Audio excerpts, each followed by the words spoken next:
Breaking news supreme court తీర్పు BRS నేతలకు చెంపపెట్టన్నారు MLA Madhusudan Reddy. Supreme తీర్పును తాము స్వాగతిస్తున్నామన్నారు. స్పీకర్ సరైన సమయంలో నిర్ణయం తీసుకుంటారన్నారు ఆయన.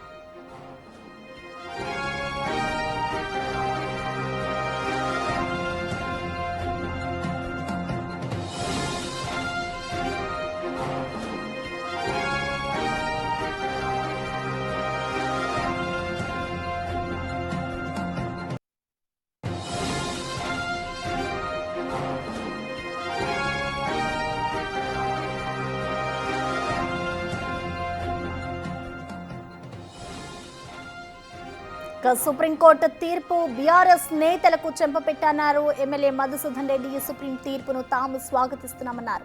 స్పీకర్ సరైన సమయంలో నిర్ణయం తీసుకుంటారన్నారు ఆయన. దీనికి సంబంధించి మరిన్ని వివరాలు మా ప్రతినిధి హేమ అందిస్తారు.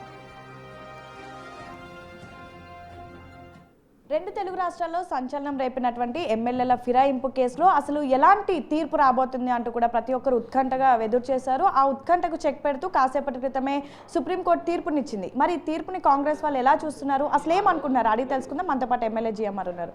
ప్రధానంగా ప్రతి ఒక్కరు ఉత్కంఠగా వేచి చూశారు. మీరు కానివ్వండి, సేమ్ టైం బీఆర్ఎస్ వాళ్ళు కానివ్వండి, అండ్ రాష్ట్రంలో ఉన్నటువంటి ప్రజలు ఎలా చూస్తున్నారు సుప్రీంకోర్టు ఇచ్చినటువంటి తీర్పుని? సో ఈరోజు మాకు ప్రజాస్వామ్య వ్యవస్థపై అదేవిధంగా న్యాయ వ్యవస్థపై పూర్తిగా నమ్మకం ఉన్న వ్యక్తులం కాబట్టి మేము ఎప్పుడు కూడా ఆ తీర్పుల గురించి పెద్దగా ఆలోచన చేయలేదు. ఎందుకంటే సుప్రీంకోర్టు ఈరోజు ఇచ్చిన తీర్పును మేము పూర్తి స్థాయిలో స్వాగతిస్తా ఉన్నాం. ఎందుకంటే సుప్రీంకోర్టును అప్రోచ్ అయిన వ్యక్తులు ఏమని అప్రోచ్ అయినరు, ఎవరైతే 10 మెంబర్స్ ఎమ్మెల్యేస్ పార్టీ ఫిరాయింపులకు పాల్పడ్డారు వాళ్ళని డిస్క్వాలిఫై చేయండి అని చెప్పేసి వాళ్ళు అప్రోచ్ అయ్యారు. కానీ సుప్రీంకోర్టు ఏం తీర్పిచ్చింది, వాళ్ళ పిటిషన్స్ కొట్టేస్తూ ఇది మా పరిధిలోని అంశం కాదు, ఇది స్పీకర్ గారు నిర్ణయం తీసుకోవాలి, స్పీకర్ గారు నిర్ణయం తీసుకుంటారని చెప్పేసి చెప్పారు. సో దాన్ని మేము స్వాగతిస్తూ ఉన్నాం. ఇంకొక ముఖ్య విషయం ఏంటంటే సుప్రీంకోర్టు ఒక కొన్ని ఒక టైం ఫ్రేమ్ కూడా ఫిక్స్ చేసి స్పీకర్ గారికి నిర్ణయం తీసుకోమని చెప్పారు. దాని మీద స్పీకర్ గారు నిర్ణయం తీసుకుంటారు. ఈరోజు టీఆర్ఎస్ పార్టీ దయాలు వేదాలు వల్లించినట్టుగా వాళ్ళ తీరు కనిపిస్తూ ఉంది. ముఖ్యంగా ఈరోజు పార్టీ ఫిరాయింపులకు పూర్తి స్థాయిలో ఆద్యులు ఎవరు? కేసీఆర్ గారు. 2014లో వాళ్ళ పార్టీ అధికారంలోకి వచ్చినప్పుడు వాళ్ళు గెలిచిన సీట్లు 63 సీట్లు. కానీ 2018 వరకు వాళ్ళు 5 ఏళ్లలో దాదాపు 88 మంది ఎమ్మెల్యేలు తయారైన వాళ్ళ దాంట్లో. ఎక్కడి నుంచి వచ్చారు, ఏ పార్టీల నుంచి వాళ్ళు తీసుకున్నారు? టీడీపీల కింద గెలిచిన వాళ్ళని 12 మందిని తీసుకొని అందులో ఒక 2 ఎమ్మెల్యేలు మంత్రి పదవులను కూడా ఇచ్చిండ్రు. అంటే దానికి వాళ్ళు చేస్తేనేమో న్యాయము, మేము చేస్తే దానికి ఏదో చెడు అన్నట్టు ఈరోజు బీజేపీ వాళ్ళు వివరిస్తారు, టీఆర్ఎస్ వాళ్ళు వివరిస్తున్నారు. 2014లో ఆ పని చేసిర్రు. 2018లో వాళ్ళు గెలిచింది 88 సీట్లు. ఆ రోజు కూడా కాంగ్రెస్ పార్టీలోకి ఒక 12 మంది ఎమ్మెల్యేలను మీ పార్టీలో చేర్చుకొని అందులో సబితా ఇంద్రారెడ్డి గారికి మీరు మంత్రి పదవి కూడా ఇచ్చారు. అంటే ఒకసారి ఆలోచన చేయండి ఈరోజు టీఆర్ఎస్ పార్టీ వాళ్ళు వివరించిన తీరు గతంలో. సో తప్పకుండా ఈరోజు సుప్రీంకోర్టు ఇచ్చిన తీర్పు వాళ్ళకి చెంపపెట్టు లాంటిది. వాళ్ళు ఏదైతే డిస్క్వాలిఫై అయిపోయింది, ఇంకా రేపు ఎల్లుండి ఉప ఎన్నికలు వస్తాయి, మళ్ళీ ఇట్లకి వెళ్ళి పేపర్లలో టీవీలలో ఎక్కువ కనిపించచ్చు అనే ఆరాటపడ్డారు. కానీ వాళ్ళకి జరిగింది ఏంటి, ఇట్లా స్పీకర్ గారికి ఆ తీర్పు ప్రకారం స్పీకర్ గారికి నిర్ణయం తీసుకోమని చెప్పారు.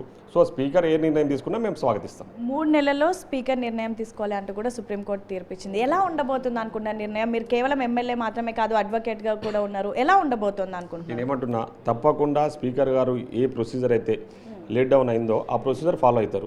సో దాన్ని మేము స్పీకర్ ఏ నిర్ణయం తీసుకున్నా తప్పకుండా మేము ఫాలో అవుతాం. దాన్ని మేము తప్పకుండా స్పీకర్ నిర్ణయానికి కట్టుబడి మేము ముందుకు పోతాం. దాంట్లో ఎలాంటి అవకతవకలు పాల్పడే అవకాశాలు లేవు. సో స్పీకర్ ఏ నిర్ణయం తీసుకున్నా, supreme court guidelines time frame fix చేసింది. ఇంకోటి సుప్రీంకోర్టు కామెంట్ కూడా చేసింది. ఈ పార్టీ ఫిరాయింపుల మీద పార్లమెంట్లో ఒక చట్టం చేయాలన్న విషయాన్ని మీద కూడా మేము స్వాగతిస్తూ ఉన్నాం. అది జరగాలి భవిష్యత్తులో. ఎందుకంటే ఇట్లా కొందరు వాళ్ళ అవసరాల కోసము ప్రలోభాలకు గురి చేస్తూ ఇవన్నీ కేసీఆర్ లాంటి వ్యక్తులు చేసిన వ్యవహారాలన్నీ కూడా మనకు తెలుసు.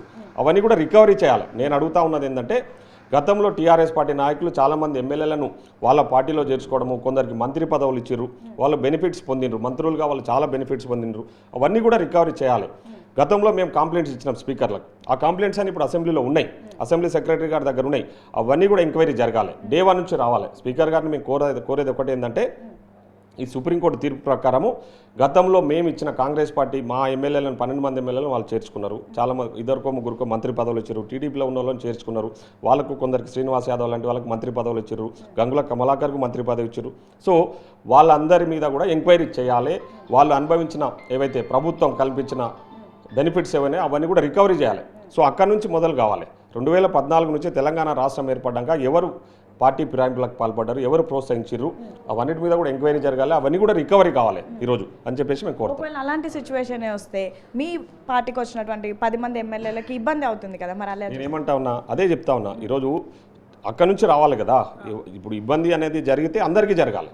నేను అనేది ఏంది, స్పీకర్ గారు ఏ నిర్ణయం తీసుకున్నా దానికి మేము కట్టుబడి ఉంటాం, మా పార్టీ కట్టుబడి ఉంటుంది, మేము మా నాయకులు కూడా కట్టుబడి ఉంటామని చెప్పి ఈ సందర్భంగా తెలియజేస్తాం. చివరిగా ఈ 10 మంది డిస్క్వాలిఫై అవుతారు, ఉప ఎన్నికలు వస్తాయంటూ పెద్ద ఎత్తున బీఆర్ఎస్ నమ్మింది, వేచి చూసింది, అయినా తీర్పు ఇలా రావడానికి ఎలా? సో నేను స్వాగతిస్తూ ఉన్నాం, అదే చెప్తా ఉన్నాం, వాళ్ళకి చెంపపెట్టు లాంటిది. కేటీఆర్ లాంటి వాళ్ళు పగటి కళలు ఒకటే, రేపే ఉప ఎన్నికలు వస్తున్నాయి, మీరు అంతా రెడీగా ఉండండి, మేమేదో గెలుస్తామని చెప్పేసి ఊకదంపుడు ఉపన్యాసాలు ఇచ్చారు. సో వాళ్ళ ఉపన్యాసాల గురించి ప్రజలు ఎట్లా చర్చించుకుంటున్నారో, ఏ విధంగా నవ్వుకుంటున్నారో అందరికీ తెలిసిన విషయమే. కాబట్టి ఈరోజు ఏదైతే తీర్పు సుప్రీంకోర్టు ఇచ్చిన తీర్పు ఖచ్చితంగా టీఆర్ఎస్కు ఇది చెంపపెట్టు లాంటిది. Thank you. సో మొత్తానికి సుప్రీంకోర్టు ఇచ్చినటువంటి తీర్పుని స్వాగతిస్తున్నాము. సేమ్ టైం స్పీకర్ ఎలాంటి నిర్ణయం తీసుకున్నా ఖచ్చితంగా మేము మా పార్టీ స్వాగతిస్తుంది. ప్రస్తుతం సుప్రీంకోర్టు ఇచ్చినటువంటి తీర్పు మాత్రం బీఆర్ఎస్కి చెంపపెట్టు లాంటిదని అయితే జీఎంఆర్ చెప్తున్నటువంటి పరిస్థితి. వీడియో జర్నలిస్ట్ శంకర్తో హేమ, బిగ్ టీవీ, అసెంబ్లీ.